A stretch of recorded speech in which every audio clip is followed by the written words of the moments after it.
The Backseat Driver. I had been warned about Ash Hollow Road. Old folktales and campfire stories spoke of it being cursed, an endless winding maze that swallowed drivers whole, never to be seen again. But I had places to be, and the alternative route would add hours to my journey. Driving my old Chevy, the night settled around me, a thick blanket of dark void punctuated only by the dim beams of my headlights. Trees lined either side of the road like silent sentinels, their shadows dancing as I passed by. Somewhere between the rustling of leaves and the soft hum of my car's engine, another sound emerged. A voice. Soft and insidious, it whispered, "Faster."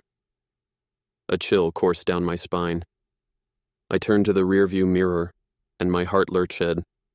There, in the back seat, sat a ghastly figure, bloodied, with hollow ease that seemed to pierce my soul. He was transparent but undeniably present, his lips twisting into a sinister smile. "Did you not hear me?" He growled, his voice filled with malice. I said faster. Fear gripped me, but I forced my foot on the accelerator. The car sped up, the trees now blurring as I whizzed by. Every now and then, the apparition would bark out commands. "Swerve. Turn off the headlights. Faster." Any hesitation or attempt to defy him led to sharp, agonizing pain. It was as if invisible hands would squeeze and claw at my very soul. He would cackle and taunt, thriving on my fear. After what felt like hours, drenched in sweat and heart racing, a revelation hit me. This entity wasn't there to merely kill me. He could have easily done that. He fed off my terror, the dread of the impending crash, the adrenaline of a life teetering on the edge. Summoning every ounce of courage, I took a deep breath. The road stretched ominously ahead, but I made a decision. I began to slow down. The spirit hissed, "What are you doing?" Ignoring the stabbing pain in my mind, I focused on a tune, a lullaby my mother used to sing. It was a song of warmth, comfort, and safety. Humming it under my breath, I drowned out the entity's furious cries.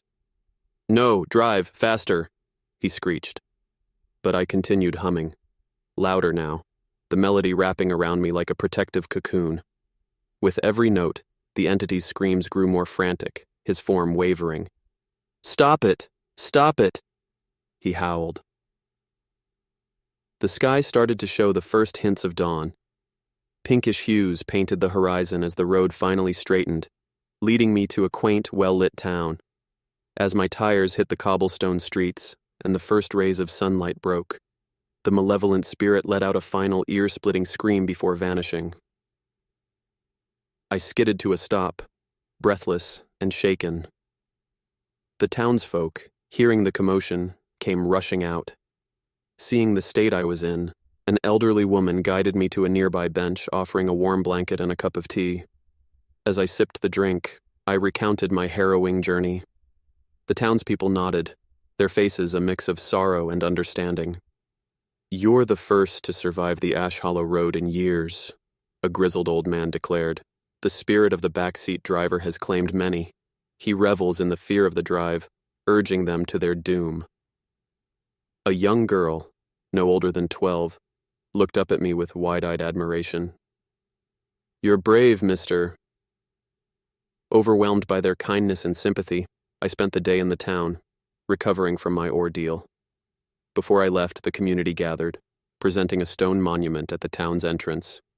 Engraved on it were the words, "In honor of Max, the brave soul who conquered the terror of Ash Hollow Road." Beneath it, a smaller inscription read, "May his courage light the way for all future travelers." Touched beyond words, I thanked them and resumed my journey, this time taking the longer route. To this day, whenever I hear tales of haunted roads, I remember that night and the terror that accompanied it. But more than that, I remember the tune that saved me and the town that restored my faith in humanity.